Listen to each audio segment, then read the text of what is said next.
You are listening to Dove Valley Deep Divers with Erick Trickel and Lance Sanderson. Ball comes out of the hands of Newton. It's on the ground, picked up by T.J. Ward at the 4-yard line. Vaughn Miller did it again. On Overtime Media. And it looks like we are live. Let's wait for John to give a thumbs up on the Superfan group. A couple of seconds to let this breathe really fast. Oh, there it is. That's the thumbs up. We got green check marks across all platforms. Mile high hello, everybody in Broncos country, and welcome into another episode of the Dove Valley Deep Divers podcast. I'm your host, Lance Sanderson. Joining me, as per usual, is my good friend and colleague. He's your Denver Broncos insider and Mile High Huddle senior NFL draft analyst, the one and only Erick Trickel. Erick, it's finally time that we can say 2020 is done and over with. It is New Year's Day. Erick, 2020 is hindsight. 2020 is finally hindsight. It is actually finally hindsight. Erick, happy New Year to you, my dude. Thanks, how's it going? How's everybody doing up there in Alaska? Everybody's doing well. Like we're excited for the new year. Did have to deal with some angry people yesterday because I tweeted out that as we approach the new year, just remember grass isn't always greener on the other side. obviously a little bit tongue in cheek with it, but it's going to be hard to be worse than the year we had last year. That is for sure. I'm excited for it. I'm excited for the Broncos this year. Obviously, I hope that coming this next season, we end up doing a lot better than we did this year. And I'm excited to basically get to that point of putting this year behind us, moving on. I know we have one game left, but we have the draft coming up. We have the off season. It's that time of year that I absolutely love when it comes to football season, because this is when you get an idea of what teams think can do to make the team better. And hopefully the Broncos do a lot to make this team better. Getting help, of course, will help. But that's really the biggest thing. I mean, 2020 was the season of the word that should go unnamed, and also just, I mean, a massive ravage of injuries, especially on the defensive side of the football. I mean, we got 5 cornerbacks that are now missing time. AJ Bouye obviously with the suspension, but we had, I mean, all the injuries to the cornerback room. The defensive line was completely decimated, losing Vaughn Miller early in the season. Cortland Sutton being out for the entire season. Well, to save one game and 3 quarters or something like that before he tore his ACL. I mean, it's just been rough to watch this team that's been so ravaged by injuries and struggled to overcome everything that they've had to overcome. And I mean, yeah, it's been hard to watch at times, but there has been a lot of really good growth. It's just going into 2021, I mean, there's definitely some holes. Obviously, cornerback depth is a big thing, linebacker depth as well. Actually, not even depth, a quality coverage linebacker would definitely help this Broncos team. And we're getting ready into draft season here. We've got the New Year's 6 bowl games are going on. Alabama absolutely shellacked Notre Dame. So, Patrick Surtain was fun to watch there. Real quick, though, since we're talking about that, can I say how mad I am that Notre Dame made it over Cincinnati? I wanted Cincinnati in this so much more. I wanted to see what Desmond Ridder could do against the teams in these playoffs, man. Notre Dame shouldn't have made it. Yeah, hate Notre Dame.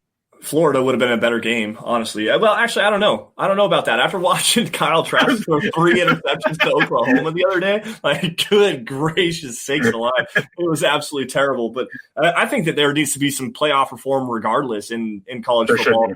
And instead of doing just the top 4 teams, why not do the Power 5 conference champions? And then you do the highest seeded, the highest ranked non-Power 5 school, and then 2 at-large bids. So, this year, the non-Power 5 school would have been Cincinnati, and they would have been able to get in and go play. And then you would have probably gotten Florida and Texas A&M in there as well. And we talked about this a couple of weeks ago in our group chat and kind of highlighted some of the matchups that you would get out of that, with still being able to keep the Rose Bowl, the actual Rose Bowl, where it's, the Big Ten versus the Pac-12, and stuff like that. It would be just an interesting conversation, and I think that's something that college football definitely needs to do. Now, guys, before we get going, you hear me coughing here. I am dealing with a sinus infection, and it's now draining down the back of my throat, and I don't necessarily feel so great. So do bear with me tonight, guys.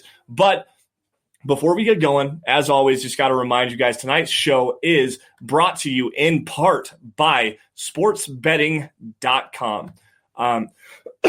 Excuse me. Broncos country, gambling is now legal in the state of Colorado, and if you're looking to make watching and you're looking to make watching your favorite sports a little bit more interesting, sportsbetting.com is your no-brainer destination, and here is why.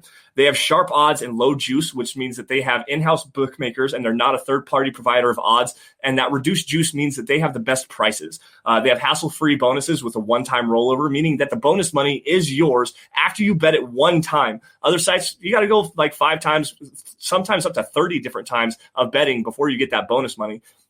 They also have 24/7 live customer support, and there's always a real person in the United States. You're not getting a robot, which is just incredibly frustrating. You're not going to get somebody that you can't understand. It's really nice to have live customer support with somebody that you're going to be able to talk to. But here's the kicker, guys. Right now, after you make your first deposit, sportsbetting.com will match it up to $750. That's $750 in free bet credits. Plus, right now with the NBA season set to tip off, well, actually, it's already tipped off, and we've got some bets rolling in over there. You're also going to get $25 in free bet credits towards an NBA bet. So, guys, head on over to www.sportsbetting.com/milehighhuddle. That's sportsbetting.com/milehighhuddle and capitalize on up to $750 in free bet credits and start 2021 off on the right foot. Go make your guys some money. Also, guys, while we're doing this little matters of business, first things first, follow us on Twitter. Me at Sanderson MHH for Eric, at Erick Trickel, at John K MHH for Bawana Beach, John Cronenberg. He's the guy running things behind the scenes. If you should see his face right now, he's giddy as a pig. I'm telling you, that's what John. Can we just start referring to John as the Wizard of Oz because he works behind the curtain? I mean, yeah, we really could. Honestly, one of these times I'm going to pop him into the stream just see if he wants to come and actually talk with us and whatnot. Anyways, guys, to continue on with this, and as he's shut his camera off, so I can't actually do that.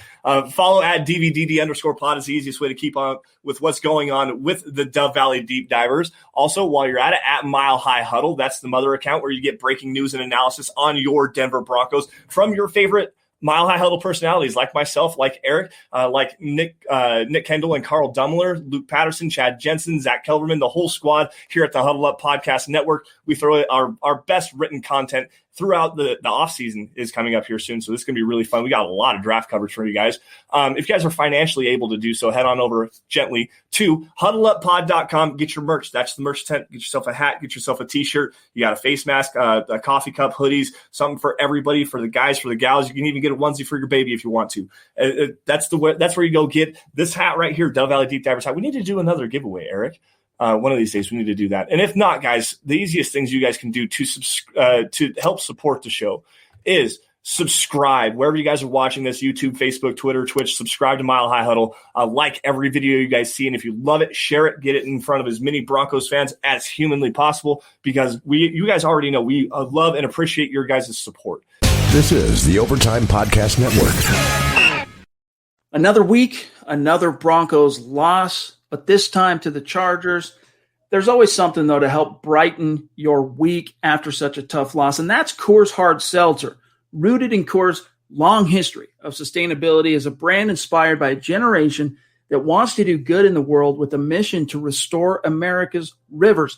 Gang, never before has it been so easy to make a difference in the world and volunteer. Whatever you're doing, by simply cracking open a can of Coors Hard Seltzer, you're volunteering, because our waterways, gang, they are at risk. 80% of America's rivers are drying up, but through a partnership with Change the Course, Coors Hard Seltzer is helping to protect and restore America's rivers. The way it works, each 12-pack of Coors Hard Seltzer restores 500 gallons of fresh water to U.S. rivers and the communities that depend on them. And the results? 1 billion gallons of water restored to 16 river basins across the U.S., including the Colorado River, and that's just year one. 4 refreshing flavors, gang. 1 cool cause. Enjoy naturally flavored black cherry, mango, lemon lime, and grapefruit. The specs are in. Coors Hard Seltzer is 4.5% ABV and only 90 calories, Zach. Ooh, Chad, what a tough loss today's game was, but the one constant, the one thing that makes me happy throughout this entire season has been the Coors Hard Seltzer. Today I had my black cherry with me, but I've been changing that up as I've gone along every week. And going forward into the offseason, Coors Hard Seltzer is my drink of choice. So, gang, you heard it here. Make a difference. Join the world's easiest volunteer program. By simply cracking open a can of Coors Hard Seltzer, you can volunteer to restore America's rivers. You buy Coors Hard Seltzer, you help restore 500 gallons of water into America's rivers. So visit CoorsSeltzer.com to find a Coors Hard Seltzer near you. That's CoorsSeltzer.com. For every 12-pack sold through 8/31/2021, Coors will purchase services from Change the Course to restore 500 gallons of fresh river water. Details at CoorsSeltzer.com. Celebrate responsibly. Coors Brewing Company, Fort Worth, Texas.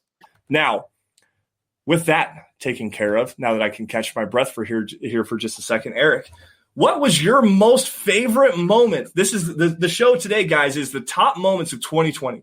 What is your most favorite moment of 2020 regarding the Denver Broncos or even Mile High Huddle?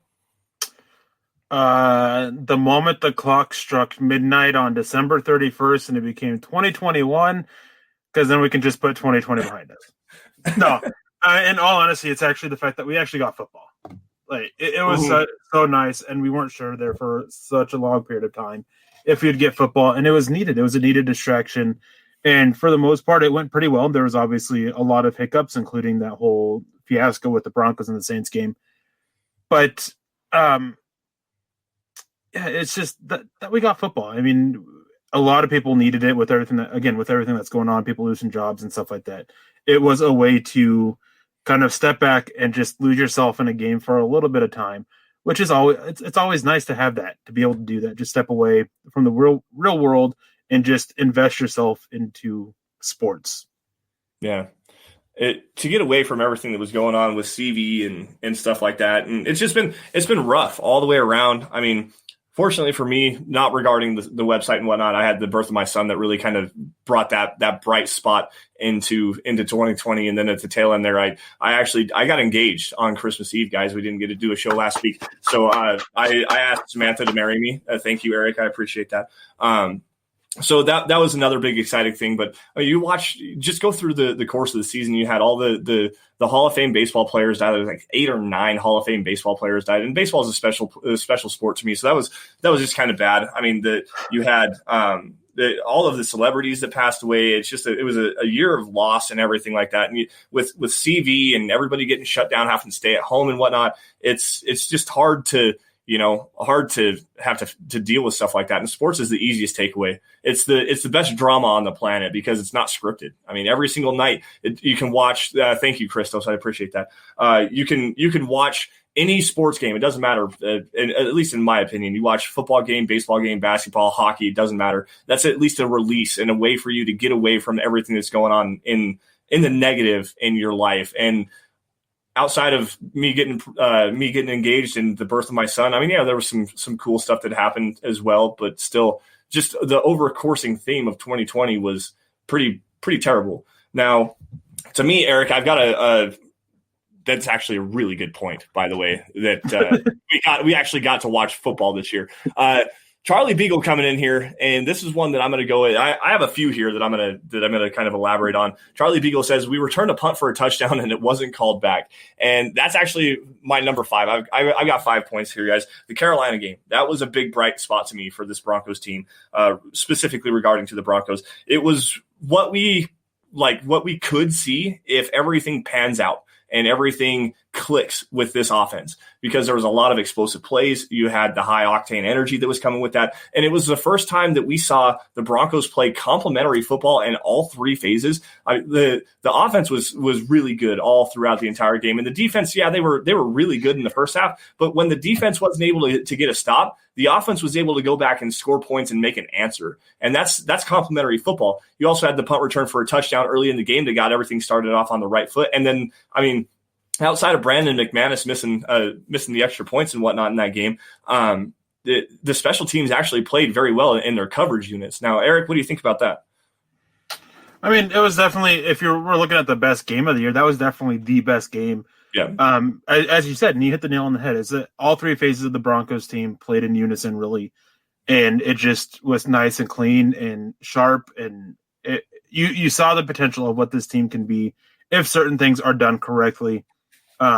Quarterback playing with the scheme, quarterback not forcing things, the offensive line playing really well. Although there were plenty of issues, it was just a nice, clean game. Definitely the best game of the season.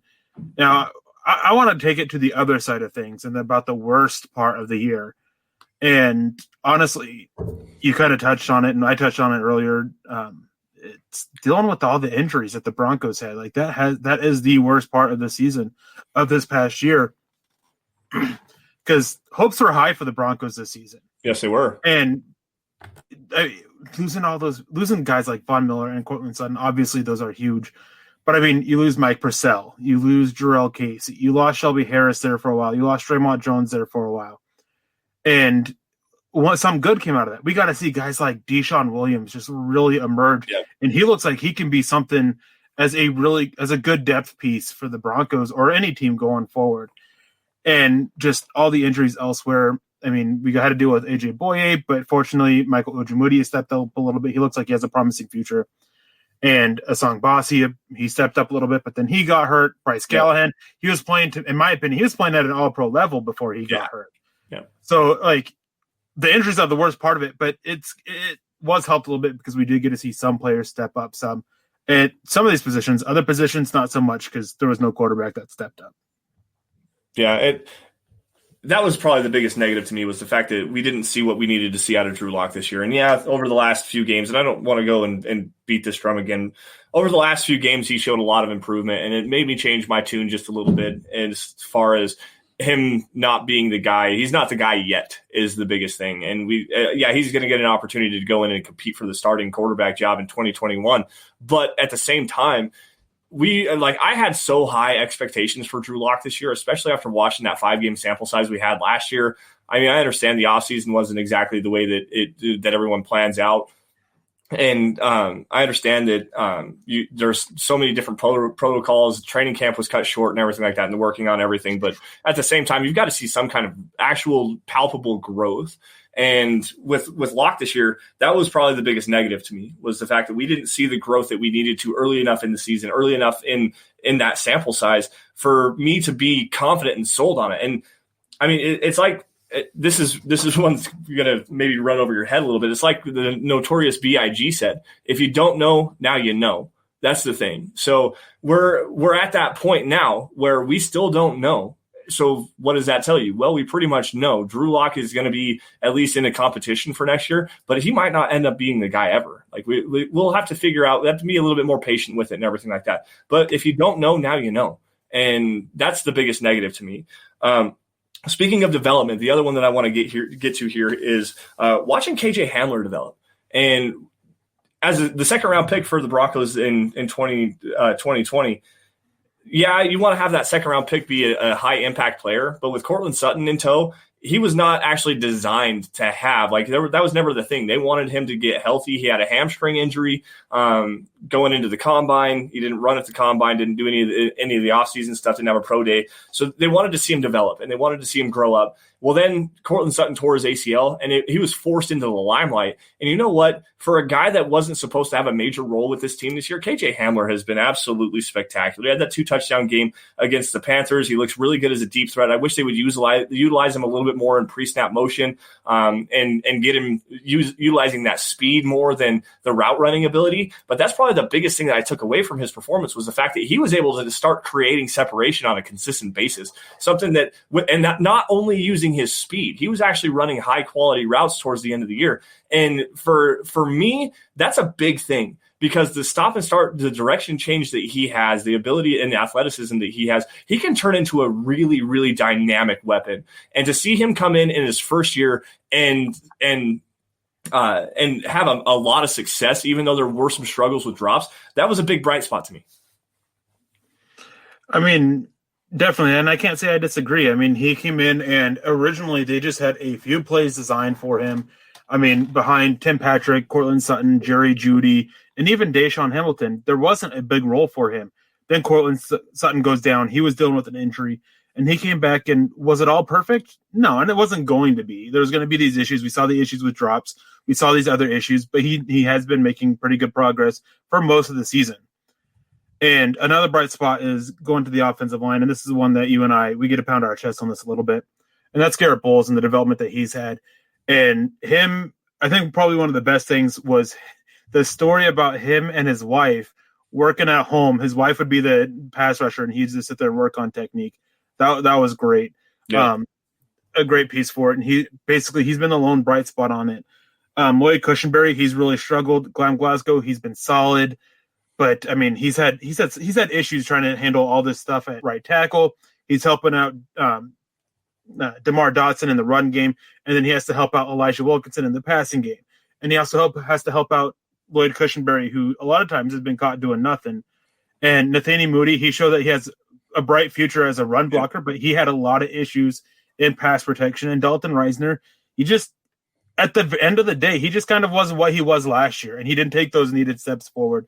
He's still a really good pulling guard, but he has some issues with strength and everything. So it was nice to see that one of our offensive linemen, especially one like Bowles, take that big step forward and become a star, really. And it's a shame that he didn't get to the Pro Bowl. He really deserves it for the year he's had. He's better than a couple guys who made it. No, absolutely. And like you said, it's one of those we got to kind of pound our chest here. This is the Overtime Podcast Network. Grab this super sticker from Stu Me, a $2 donation. What up, dude? Stu, thanks for that. We appreciate you, man. Thank you guys for joining the stream. Thanks everybody. Christos got a shout out earlier. I see Lemonhead, Jerry Holland on Facebook, James from across the pond, Charlie Beagle as well. Thank you all for joining the Dove Valley Deep Divers. I want to elaborate on that just a little bit. And Eric, you know, it was one of the very first podcast episodes that we did back in September of last year, where it was after the 4 or 5 holding penalty game that Garrett Bowles had. We went in and we broke down exactly what he needed to do with his technique, and we actually shredded him about how, you know, he's going to have to figure it out. Like, this is the year for him to figure it out. And yeah, he struggled, and he had that 5 holding penalty game. He had 10 holding penalties for the entire year, which means that with the 1 that he had in week 1 and the 4 that he had 5 holding penalties over the next 14 games, guys. He improved drastically. And then when Drew Lock came in, actually, it was even before Drew Lock came in, when Brandon Allen started, after they benched Joe Flacco, Brandon Allen started, and Garrett Bowles really took another big step because he wasn't relying on a pocket statue that couldn't move, and he could actually, you know, get some help from his quarterback position because, you know, this thing called synergy is something that we were always kind of pounding the table for. But then after the end of the season, Eric and I really came around on Garrett Bowles, and we thought that it was a bad idea for the Broncos to pass up on that 5th-year option for him. And look at where we're at now. Because if the Broncos would have gone with that 5th-year option, it was like $11.4 million or something like that. Next year, the Broncos are paying him $17 million. Like, that's a big, drastic step. And also they have the opportunity of a prove-it year. Garrett Bowles has been playing at an absolutely fantastic level, guys. I mean, forget the Pro Bowl. He should be an all-pro. He's been playing amazing football. I don't think he's given up. I think he's given up like 1 or 2 sacks, if that, all year, and like less than 20 total pressures. He's been phenomenal. The guy has been absolutely amazing. 4 years, $68 million contract extension. And Eric and I, we've gotten to pound our chest. And after all the hate that we got, and after all the hate that he got, it's kind of vindicating, to be quite honest. We're sitting here January 1st, where, you know, in July, we were getting called idiotic homers that didn't know what we were talking about. So, I mean, not to slam anybody or anything like that. It's so much. That was probably one of the biggest bright spots. The other one that I want to get to here is another contract extension. And Eric, you mentioned his name earlier, and it was a shame that he ended up getting hurt this year. I got to cover a story for Mike Purcell after he got his contract extension, and being able to cover that story and just learn about a guy that has gone through just miles and miles and miles of struggle to finally get rewarded for the work that he was doing. And not only in the running game like he was last year, he was actually starting to get a little bit of some more attention in the passing game this year as well. He got that 3-year, $11.5 million deal, and to just kind of learn his story a little bit. He was obviously undrafted, bounced around the league. I think that there was a time where he was signed by New England and then released the next day. They waived him the very next day. He was in Chicago twice, bounced all over the league, and finally hung up with Vic Fangio in Denver because he was with Vic Fangio in Chicago there for a while as well. And San Francisco too, wasn't he? Yeah, he was in San Francisco as well with Mike Purcell. In fact, he was undrafted, and Vic Fangio picked him up in San Francisco. That's where his first start was at.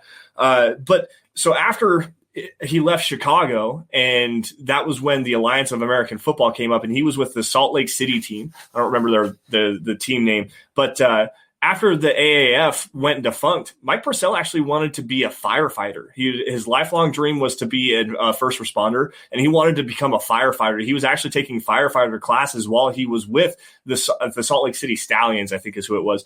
But ended up getting an opportunity to come in OTAs and did a veteran tryout and stuck on with the team, and they rewarded him handsomely. And that's just one of those perseverance stories that you don't hear a whole lot about. Like, I'm not necessarily sure a whole lot of people know that story about Mike Purcell, and to be able to cover that was a bright spot for me, just because to see the from ashes to new aspect of it it's just a great story. Oh yeah, definitely. And I always I had a soft spot for Mike Purcell. I remember watching him in the preseason last year, and he just played hard. He played hard every single snap. There were issues that he had. He wasn't the best pass rusher. He was just a run stuffer.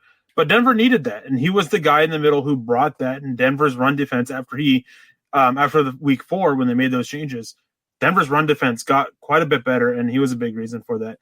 He worked hard, and he deserved his extension, and that is definitely a bright spot. But now moving this a little bit forward, what's one thing that we want to see from the Broncos this year? Just continued growth is the biggest thing. And quite honestly, it's growth from number 3. That's what I want to see. I want to see him actually step up and take that job. I want to see more consistency with his footwork that has been marginally improving, but not very much. I want to see more improvement in his decision making and not making these hero ball throws when he gets out on the run and making the right decision. Eric, I know you and I disagreed on something earlier in our group chat earlier this week regarding that interception that he threw in the red zone against the Chargers. To me, and I know where you and I agreed on this, was you got to take the points there. I after going back and rewatching, yeah, it is hindsight. And after watching what he was trying to do, I see what he was actually trying to do. But that's one of those. It's just a compounding part of the snowball there. You see the same mistakes over and over and over again. And I want to see the elimination of those mistakes, because something that nobody really wants to talk about with regards to Drew Lock is, we're seeing the improvement with the consistency and the good. We're not seeing the improvement with the elimination of the bad. The consistency of the good, the things that he already did well, he's consistently doing them on a more regular basis. And that you can't deny that. But the things that he does bad as well are still there. They are still the same mistakes over and over and over again. And when we see the elimination of that, then maybe I'll change my tune a lot in a more positive direction to him. But if we're going to continue to see him make those same mistakes every single week, then I'm going to remain where we still don't know about him. He has all the tools, all the ability of being a top 10 quarterback, like Tim Jenkins wants to say on his YouTube page. Yeah, I see that. But if you're going to be a bottom 3 level player as far as turning the ball over, like a Ryan Fitzpatrick, Ryan Fitzpatrick has all the tools of being a very good, high quality quarterback, but he doesn't know how to not take care of he doesn't know how to take care of the football. So you can have all the tools, but if you can't harness that and then play responsibly, you're never going to be the guy. And mine's kind of on that same note, but it's a little bit different. And mine is, I want to see the growth from the coaching staff. There you go. Not just with coaching the players, but with developing the players. Yeah. And we got a comment about Drew Lock and how it's on him, how Lock knows what he needs to fix, and he does. And it's on him and Pat Shurmur. And it's not on Pat Shurmur. It's on Mike Shula. Mike Shula is the quarterback coach. He's the one that's directly there working with Drew Lock to get him developed. Pat Shurmur's overseeing the whole offense, guys. You got to remember that he's the offensive coordinator. And while he is working with Lock, it comes down to Mike Shula first and foremost. Yep. Mike Shula is the one that's got to help Lock get that improvements made. And one thing, too, is, and I would talk about Bulls, is I want to see those players, these younger guys, do that this year. Even if there's training camps and OTAs and all this stuff like that, I want to hear these stories about them putting the work in at home, too. Having their girlfriend, their brother, their mother, whoever it is at home, sit there and be working with them, helping them with the technique and stuff like that. Because to me, that's the biggest sign of, I really want this. I really want to get better, is that you're putting in that extra work in, even at home. Basically, you're not taking time off. And that's what I want to see from these guys. And it starts with the coaching staff. And these coaching staff, these guys, they got to know, outside of a couple of them, like Bill Kohler, like, okay, yeah, he's probably one of the best guys in the business. Mike Munchak, he's probably one of the best guys in the business when it comes to developing them. But some of these other coaches, like, I want to see them take that next step in their ability as a coach and see that translate through the players on the field, which if that all happens, Denver should break this losing streak that they have and see them progress forward and get another step closer. If we don't see that from the coaching staff, we're going to be looking for a new coaching staff. And next year about this time will be Black Monday for the Broncos. Yeah, and that's not something that I am ready to look at yet. I mean, there's rumors and talk about like people losing their jobs after this week, and I don't agree with that. You got to have some kind of continuity and continue on in the same path that you're actually on. And to piggyback off your point there, one that I'm really looking forward to seeing, because he is another really high quality position coach in the NFL, is Zach Azzanni and what his work within the offseason is going to be with Jerry Jeudy and KJ Hamler, because the growth that you saw from them, and I know that it sounds crazy to think this, but Jerry Jeudy got even better as a route runner underneath Zach Azzanni. Like, he was actually understanding even more nuance to the route running aspect. We can say that Jeudy didn't drop the ball with his route running. That's very true. So let's see what Curtis, or I wanted to say Curtis Modkins for some dumb reason. What Zach Azzanni can do with Jerry Jeudy and KJ Hamler as far as trying to catch the ball consistently, because that is one of the big issues. This is the Overtime Podcast Network.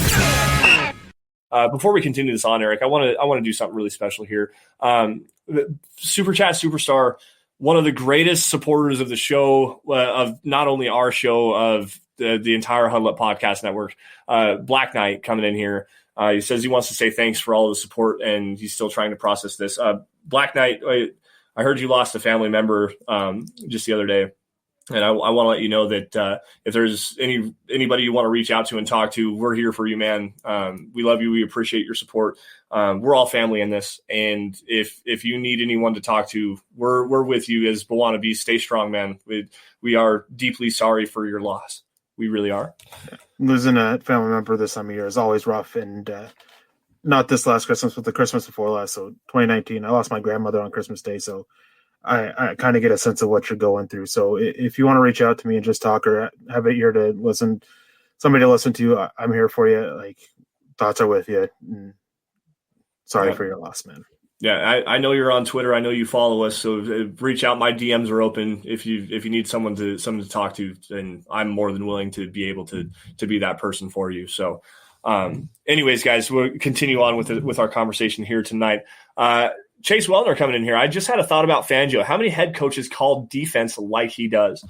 As far as defense, I don't know, quite honestly, but I do know that Andy Reid calls the offense for the Kansas City Chiefs. So everyone wants to be all high and mighty about Eric Bieniemy. Yeah, he's doing a good job as a coordinator and developing game plans, but Andy Reid actually calls the offense on game days. Well, Eric Bieniemy has his input. Yeah, Eric Bieniemy has. Sean McVay, I think, is also calling the plays on offense in Los Angeles for the Rams. I'm not exactly sure defensively who would be calling the plays like that. And that's a big issue with me, quite honestly. That's something that I wish that we could see a change in there. You have a defensive coordinator, let him do his job. You need to be the head coach of the entire team, not the head coach of the defense, Vic. So sorry to interrupt, but the issue for me is that it was the Titans game, that his bad clock management was because that he couldn't focus on it because he was getting ready to call the next defensive play. And that, to me, that's the issue with him calling the plays. And as long as if he can figure that out, as some of these other coaches who call plays do or have done, then I'm fine with it. But if it continues to be an issue, and it was an issue last year too, so I'm not holding my breath it improves, it's got to be a change. Yeah, and WE kind of piggybacking off of that with the $5 super. Thanks, WE. We appreciate that. Biggest negative is knowing our rivals have quarterback figured out and we don't. Yeah, that we'll definitely agree with you on that one. Would we really say that the Raiders though have quarterback figured out? I don't think I would say that.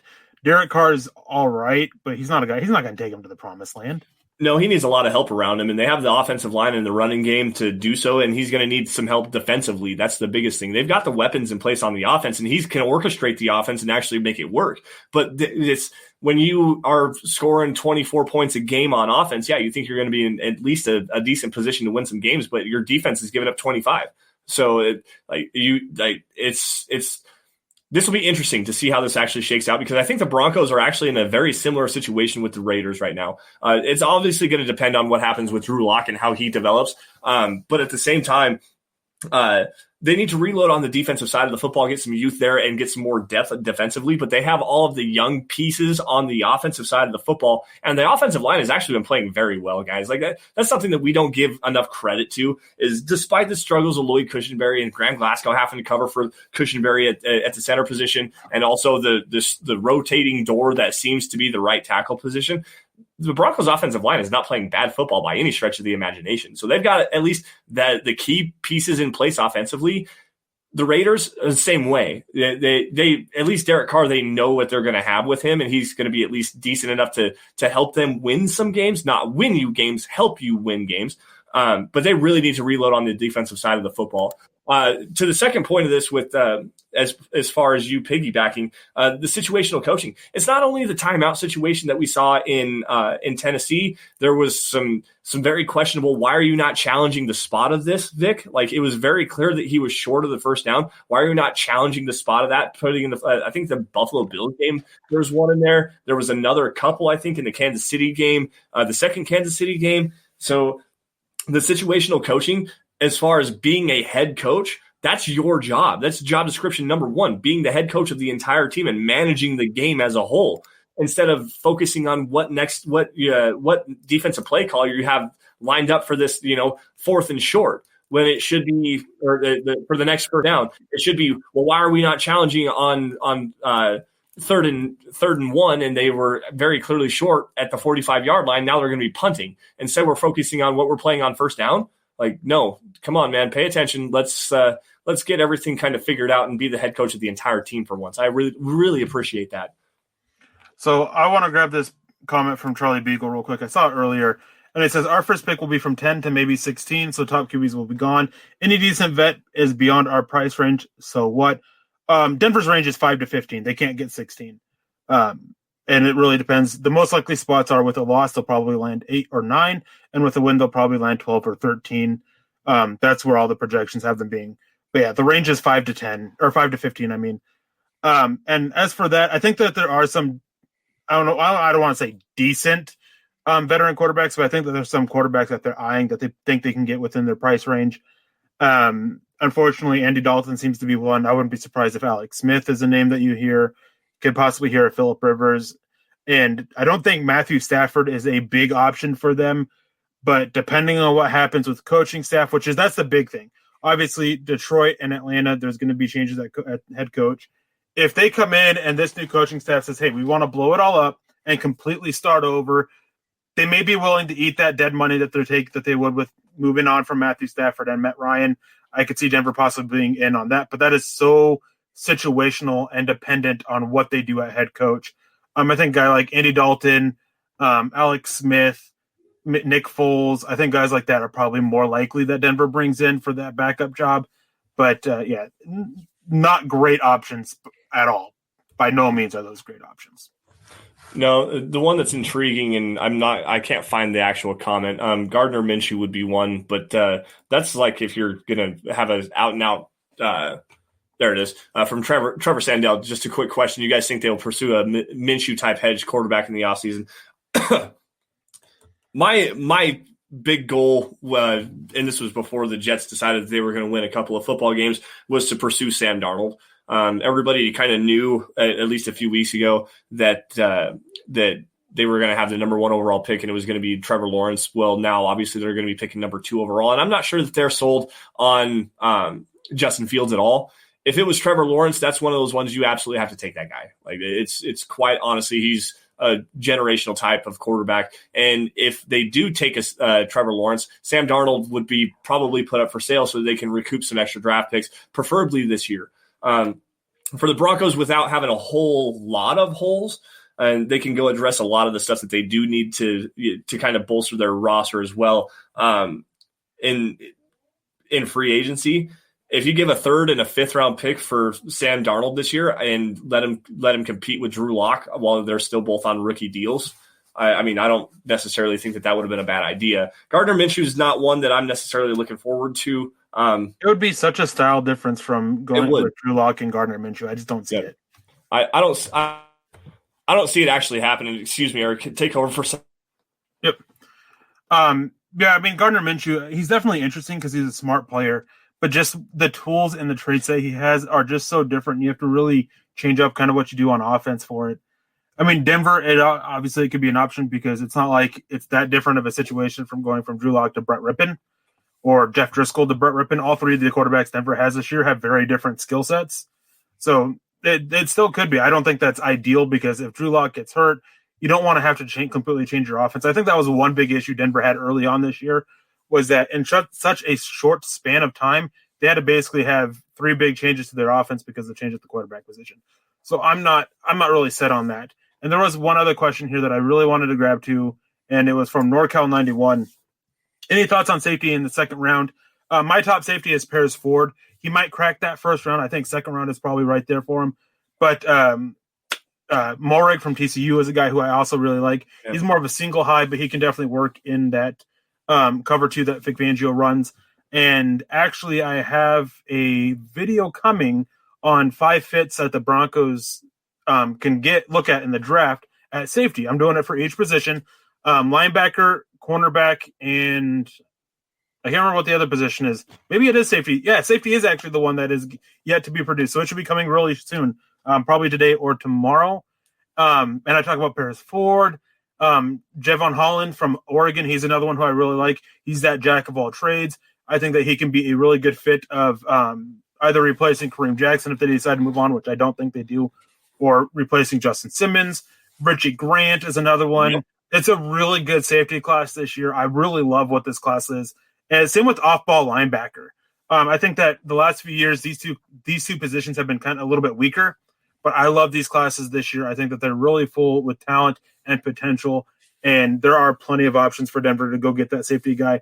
One under the radar guy is James Wiggins out of Cincinnati. I think that he would be a tremendous fit in the Broncos scheme, but injuries are a concern there. So, Eric, if I told you that the Broncos would have the opportunity to go get Chaz Surratt and Richie Grant in the same draft class, what would you say? I'd be happy with it. I think that they both have their concerns that are enough. I mean, Richie Grant, he is a guy who he has really good tackle technique, but he doesn't always use it, which leads to missed tackles. So you just got to get through to him from a coach's point of, hey, you use your technique every time you tackle. Use your technique. Because when I've been watching him, and I started watching him last year, it was so frustrating watching him have this beautiful, perfectly technique tackle and then following it up with just a very lackadaisical attempt and missing it. It was so frustrating watching this. And then with Chaz Surratt, I think he'd be very good in zone coverage, especially early on. He definitely still is learning a lot, having moved from quarterback to the defensive side of the ball. But I think the brains that he had at quarterback help him out here. And it's just, again, it's a technical aspect. He's got to learn it in this case instead of using it consistently. And this comes more so against the run and how to disengage from blockers to go and chase the ball carrier and make that play. Yeah. Excuse me, guys. Base Gates jumping in here. Greatest profile pick ever, by the way. I love it. With Miami picking in the top 5, they may be a possible trade partner if we want to get a quarterback. Who are some good mid-round quarterbacks? Maybe Desmond Ritter. Yeah, Desmond Ritter is Eric's boy. He is my guy. I think, okay, so I may stand alone on this, and there's every year there tends to be one quarterback I'm a lot higher on than others, or at least the NFL is, and I think that this Desmond Ritter may be it. I would take Desmond Ritter in the second round. I think he's got the arm. So there's a couple of traits that the NFL is moving towards. You need mobility. You got to be mobile. You got to be able to use your legs to at least buy you more time or even use them to pick up yards. That's becoming a bigger trend. These statue types, they're just not fitting into the NFL much anymore. Obviously, there's still some great ones around, but they're a dying breed. That's the best way to put it. They're the dying breed. Desmond Ritter, he's got those legs, and he's got the arm to challenge deep. So it makes it so defenses have to work extra tough, extra hard to fully stop the offense because of the threat that he is all around. Another quarterback, and it depends on if he comes out, and he's kind of a similar mold as Desmond Ritter. He's a little bit longer, a little bit lanky, kind of like Ritter is. Legs he's not as athletic as Desmond Ritter is, but he can use his legs and pick up things. And that's a Nevada quarterback, Carson Strong. Yeah. If you want to be blown away by some amazing and beautiful deep throws, just watch the first few throws again. I want to say against UNLV, Nevada against UNLV, for Carson Strong, the quarterback for Nevada.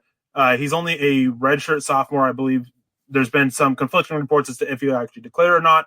But if he is, he's another guy that I would possibly look at for Denver, because I think that he has the deep ball, and placement on those deep balls is almost always perfect to fit into Pat Shurmur's scheme that wants to attack deep, but he has the legs to open up stuff underneath.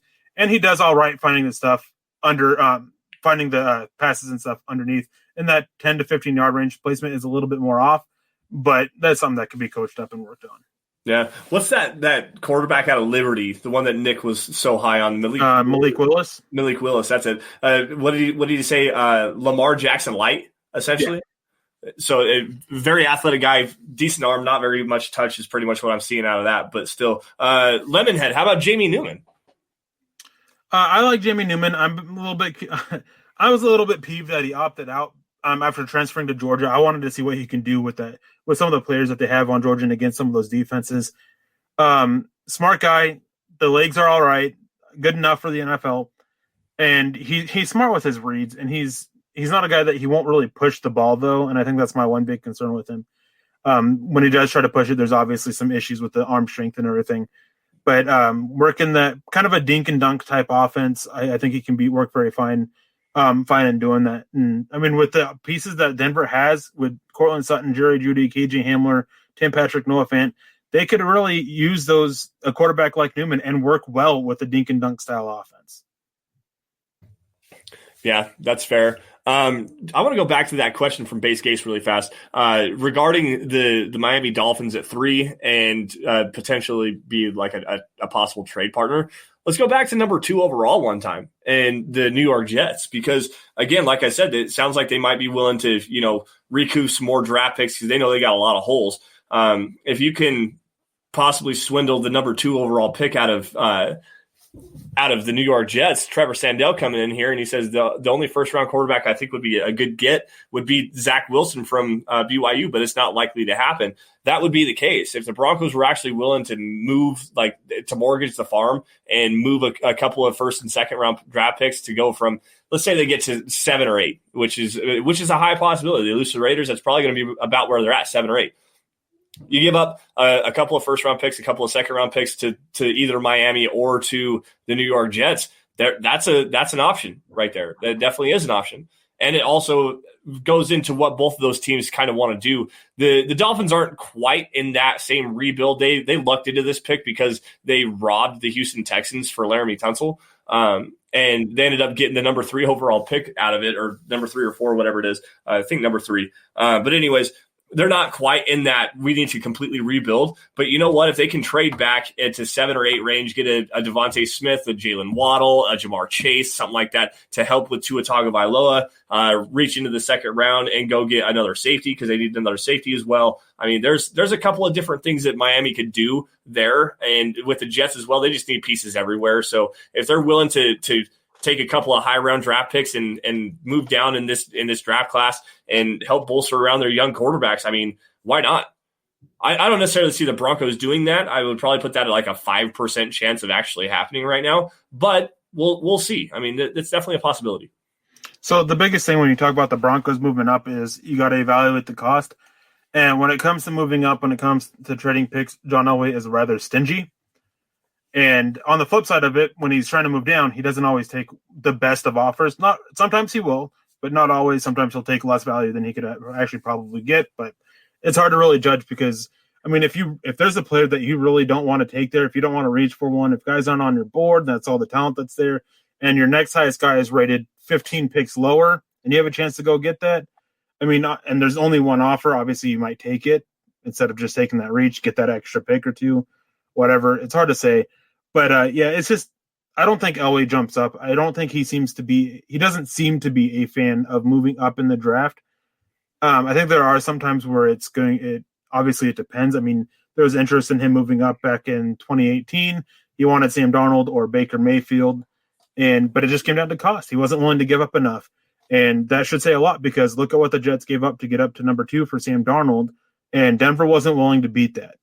Yeah. So that's kind of, it gives you an idea of how stingy Elway is. Yeah. And so whenever you talk about trading up, that's one thing that you always got to consider. Yeah, no, that's completely fair too. I mean, it's kind of hard to talk about that because I know that Elway and the New York Giants were talking about trying to go get Sam Darnold, and then when the price was too much, and then the Jets jumped up ahead of the Broncos to go get him. John Elway actually wanted to move down. He didn't have any plans on taking a player at 5 because not true. Well, no. So hold on, let me elaborate on this. He had three players with the top 5 pick, and it was Saquon Barkley, Sam Darnold, Baker Mayfield, Sam Darnold, and Bradley Chubb were the 3 that he wanted. And he didn't think that either one of those 3 was going to be available at 5. And when Bradley Chubb he thought Bradley Chubb would go to the Browns over Denzel Ward. Yep, is what the Broncos thought. Yep. So John Elway actually had a trade worked with, I believe it was the Buffalo Bills to trade out. Yep. So that they could come up and get Josh Allen. So that's what tells you the Bills thought about Josh Allen and what the Broncos thought about Josh Allen. So that conversation can die, please, forever. Yeah. And just real quick on that is with the whole thing of Denver should have drafted Josh Allen is you have to make the assumption that person's thinking that Denver would have been able to develop Josh Allen as the Bills have. And if you look at the coaching staff that they had back then, that's not happening. Vance Joseph and them, they're not developing Josh Allen the way that the Bills have. And I know everybody talks about how his improvement in the passing stats and everything like that from year 1 to year 2. But I mean, that's the point, is that they developed him. And if they took him, they're now bringing in new coaching staff and having issues with that, not the continuity that they have. And it's the argument that people make with Drew Lock, which is part of the reason why it's a little bit frustrating, but it's whatever. Yeah, I understand the continuity aspect with Drew Lock and everything like that, and yeah, it's not quite a fair comparison because Drew Lock had 4 different coordinators going all the way through his career at Missouri, and then a new offensive system with Rich Scangarello, and then a new one when he came into this year. Like it's a hard comparison. It's hard to draw some parallels there, but it's easy to see the same kind of thing. Well, if he has some continuity, then maybe he could grow and develop. But the problem is, Josh Allen had something that Drew Lock doesn't have, and that's the ability to move the football with his legs. Like Denver should have drafted Josh Allen so we won't develop him, and people can complain that we drafted Paxton Lynch 2.0. I mean, there you go. And that's also another thing. The Broncos had just taken Paxton Lynch. They were still waiting on that last gas effort for him, and seeing what could potentially happen with him. I understand the want and the need to. You can look at the hindsight being 2020, of the whole situation, but at the same time, regardless, I don't know. I'm spinning myself around in circles here because I have 2 comments here I want to get to, and then we have a super chat. Charlie Beagle says, "Give Drew the 3 years Allen has had, and we'll see then." The thing is that Josh Allen showed tremendous improvement as a passer from year 1 to year 2, and then again as year 2 to year 3. And on top of that, he offered up so much with his legs that you were able to give him more time because the Bills won games. I got one more point. That's what it comes to. I got one more point to actually add to that. Josh Allen, they traded up for in the first round to go and get. They made a massive investment to go and get Josh Allen. They knew that they were going to have to give him some time. Drew Lock, the Broncos traded up into the second round to go and get him, but trading up to 42 overall as compared to trading up to 7 overall is not the same, guys. That's a massive difference in investment there. And if you're going to be a second round pick and want to start in this league at the quarterback position, you have to show that growth immediately. You don't have time. There is no time. First off, the financial aspect of that, you only have 4 years as compared to 4 and a 5th-year option. You also don't have the luxury of just the fact that you're a second-round pick as compared to a first-round pick. People want to hold on to those first-round picks as long as they possibly can. The Broncos got rid of Ty Sambrailo after 3 years at the tackle position because he just wasn't the guy. Never took that step. He had a 5-sack game against the Vic Beasley that literally made his career. A second round pick, teams are way more likely to move on from that than they are the first round pick. And that's just a fact. And here's another fact is this isn't true. Drew Lock is in his second year. If you saying this in terms of games played, yeah, he is. He's played more than 16 games. Hasn't he? Yeah. The last week was start number 17. This will be start number 18. And technically would be in second year in terms of game played. But this is such a stupid argument and a stupid comment too. Not trying to piss you off, Charlie, or anything like that. But when you sit there and you say this, you take away everything else that the quarterback learns on during the season. And I know that there's been issues with Drew Lock from last year and this year that have impacted the offseason stuff and everything like that. But he still got that time. He still has that time. He still knew what he needed to work on this offseason, and he did, and it didn't translate onto the field. Obviously, learning the new scheme and everything like that, those had created complications as well. And it's just a bad comment. It's just a bad one to make. It's just. And then the other comment I want to take is from Black Knight. He says, "Do you see us getting a new OC after the season?" No. Continuity. No, you want to see the continuity. Everyone wants to preach continuity for Drew Lock, and that's what's going to help him. And if you're going to get rid of Pat Shurmur, you might as well release Drew Lock too and go into the draft with the balls to the wall. We're going to get our guy. Like, quite honestly, if that's what you're going to do, then that's what you're going to do. If you're going to reset everything, you start over from scratch. Trevor says that we hit the nail on the head. Yeah, and Eric, you did. Back to that point is he still had time with coaches. Rick Scangarello, and going from the offense, from that offense to Pat Shurmur's offense, yes, there are changes that are needed, but he still knew what technique he needed to make. He still had the time. In terms of games played, Charlie, you are technically correct. It is just a terrible way of looking at it. Mm-hmm. The one thing that I want to actually add to that is, he didn't have the opportunity to work as far as practice reps, and actual game experience definitely does matter. That's fine, but you have the entire opportunity to sit in the film room and watch tape, and you have all of the off-season program that you can work with and everything like that. There's a lot of, well, maybe not this year. The off-season program was cut short, but you already You're also overlooking the fact that they went out and held private throwing sessions for everybody. Like the entire offense was out there in July running the full playbook, quote unquote, from Drew Lock. They were running the full playbook, and he's but out apparently there. All that matters is games played. So let's move on. Yeah, I mean, let's wrap this up. Yeah, it's a silly argument. I understand where you're coming from with that, but at the same time, it's to me, I don't want to hear it. That's an excuse. It's an excuse more than a reason. It is. So Keegan McDuffie coming in here with a $2 super. Drew Lock needs to improve, and it was a tough year. Yes, it was. It was definitely a tough year. He does need to improve. He needs to improve in his decision making, his ability to read and react to what's in front of him, not to being a see it shoot it type of thrower. And he needs to develop some more pocket awareness, which I thought was a big strength of his coming into the season. And when you watched him in his first 8 games, it was absolutely terrible. He had no pocket awareness because he'd hit the top of his drop, sprint to his right, and throw the ball out of bounds. So, I mean, you want legitimate reasons, we'll give them to you. You want to make excuses, then I'm sorry, you can go listen. No, we're just But anyways, guys, I think, you know what? I think we're going to get out of here before we get a little bit heated and say some things we don't necessarily see that need to say. Also, I'm feeling a little crappy tonight, so I do apologize for that. Thank you all for joining the Dove Valley Deep Divers. You guys can follow us on Twitter. Real quick, we got a deep dive, and I want to address this. Okay. An occurred season is 6 games played. Drew Lock played 5 last year. He was almost at an occurred season, but he actually was because he was on injured reserve.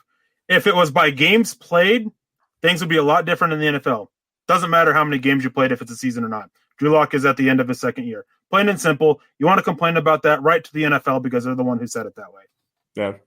Kenneth Booker with the last-minute super chat here. What's the chance we sign Shelby, and at how much? Man, that's such a tough question, especially right now. I would love to see the Broncos sign Shelby Harris. At how much? If he's pushing more than 10 or 11 million, then maybe no. I think that's probably about right. 10, 11 million dollars a year for Shelby Harris. I think that would probably work.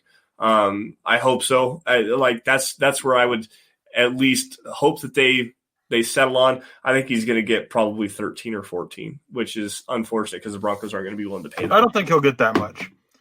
Let's not forget he is a little bit older, and he now has to have surgery on his knee. That is going to count against him. That's true. I could see about 11-year max. And to the person who said I'm upset, I'm not upset. It's just annoying that these same excuses are made, and there's no thought behind these excuses for him.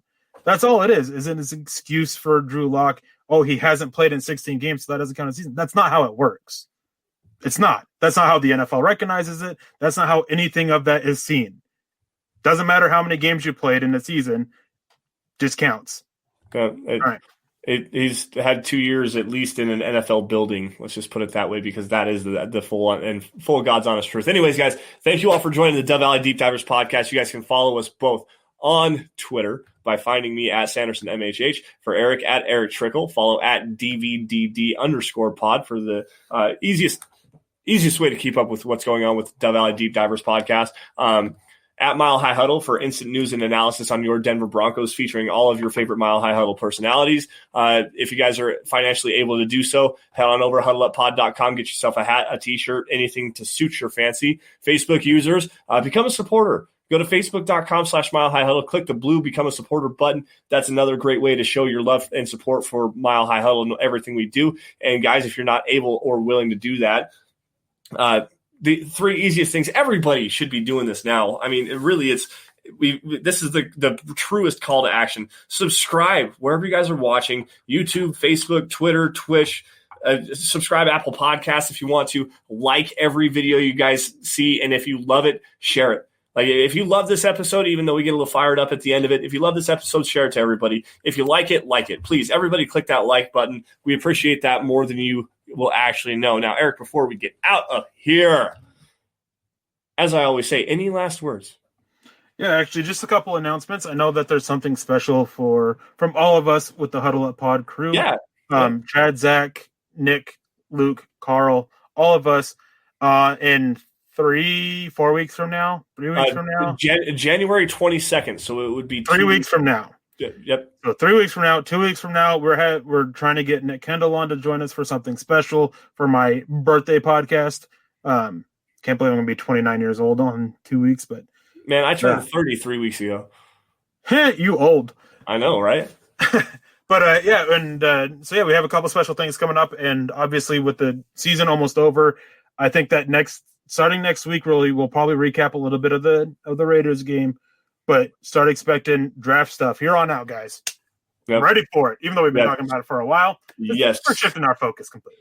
Yeah, I'm getting it started on. I've got about 10 players that I've watched a whole bunch of stuff now, and I've been trying to get some stuff done over the course of the day. But as compared to Erick, yeah. Should I give how many I've watched? 400. I'm actually not going to go through and count, but I know it's over 400. You fortunately have a lot more time to be able to do some stuff like that than I do. But over the next month or so, I'll probably get close to 150 or so, and we'll be able to have at least a pretty decent conversation. So, anyways, guys, no, like Erick said, big draft stuff coming up here, guys. We really appreciate everything. I got a handful of guests that I want to try to get on here as well. Some draftniks from the Twitterverse that I've been following for a couple of years here. Ryan Roberts from the Draft Bible is one that I've already got lined up with. There's another one. Might try to get Joey Richards on as well. See if he wants to come on. Nick Carl, all the guys. Big shows planned for you guys as far as the draft is concerned. Erick, what do you think happens on Sunday afternoon? I think the Broncos lose it. Honestly, it's just both defenses I don't think are going to be able to hold up to the offense, and I think that the Raiders offense will be able to do just enough to pull out the win. I kind of agree with you on that one. I trust the Raiders offense a little bit more than I trust the Broncos offense, obviously, just because you have at least a stable option at the quarterback position. Their running game is clicking on pretty much all cylinders whenever they want to. And the Broncos running defense, after they lost Mike Purcell earlier this year, has been absolutely atrocious at times. I think that the Raiders are going to just ground and pound the Broncos to death on Sunday afternoon and walk away. I think I have it 24-16 on the Mile High Huddle predictions page at milehighhuddle.com, guys. The Mile High Huddle roundtable for you every single Friday. Today is the last one you guys are going to see, so go check out all of our predictions over there. And one last thing before we get out of here, Richie asked, guys, why aren't we talking free agency? Free agency's first and draft. That is correct, but we'll talk about free agency when we get closer to it. Yep. Right now, with so much, teams still being able to re-sign, tender players and all that stuff like that, free agency is still something that I'm not going to don't like talking about until we get closer. At least with the draft, we kind of have an idea of what these players are. Obviously, things will change as players come out and everything, but there's some guys that we can still talk about. Plenty of guys and a lot more guys to talk about. And last note, I don't think Denver will be active this year in free agency. I don't either.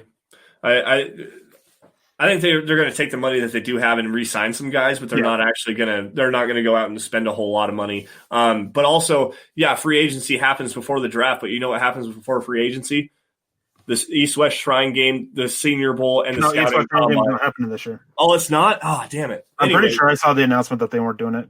Well, regardless, the scouting bowls happen and the combine happens before free agency starts. So we're going to start talking about the stuff that's at least on our minds right now. But anyways, guys, with that, we're going to get out of here. Thank you all once again for joining us this weekend. Have a great and happy new year to everyone. Stay safe this weekend. Don't do anything that I wouldn't do. And we will see you guys next week. Same time, same place. Enjoy. Join Broncos Country's deep divers at milehighhuddle.com to keep the conversation going.